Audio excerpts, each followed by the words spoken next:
Manali. So, nandito kami sa apartment. Pag yun yung nanay ni Jesus Christ, si Mama Mary, gumagalaw siya. Ayan, ayan o, gumagalaw siya. Pati si Santa Maria Magdalena. Ayan, sisipat na. Tapos gumagalaw yung yung kabayo. Oo, umingiti-ngiti pa yung kabayo. Cute.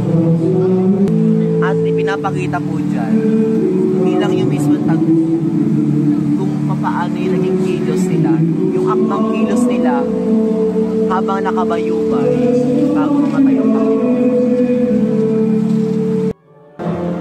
Time check mga kapanalig, it's 10:10 p.m. and nandito pa rin po tayo, palabas na raw po tayo ng Chacong and wala pa tayong katiyakan kung malapit na tayo sa Plaza Naning.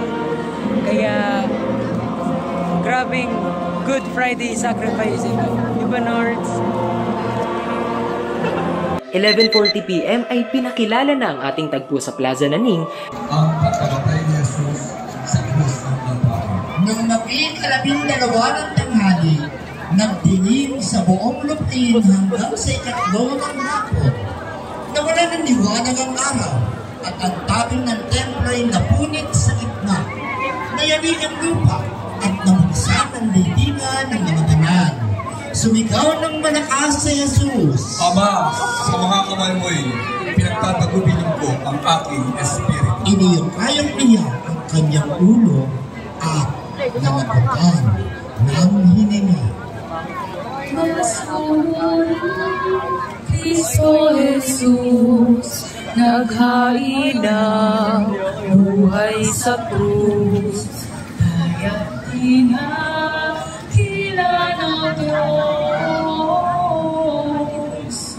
binigyan na ngalang Panginoon sa langit at sa sinuko. Ang aming pong pasasalamat sa pamilyang at maitan na nangangalaga sa tampong ito. at binasbasan na sa patio ng simbahan. 11:51 p.m. naman ay pauwi na tayo sa lumang bahay. Nagabang pa nga kami dito ng ibang mga dumadaan na karong pauwi na. Nakatutuwa no? Nagkakaisa ang pamilya. Pagod man ay pinanunumbalik ang pagsasama-sama. Ang Biyernes Santo dito sa Baliwag ay tila Pasko. Pinag-iisa tayong lahat ni Kristo. Taga Baliwag man o hindi, lahat ay pinagtatagpo.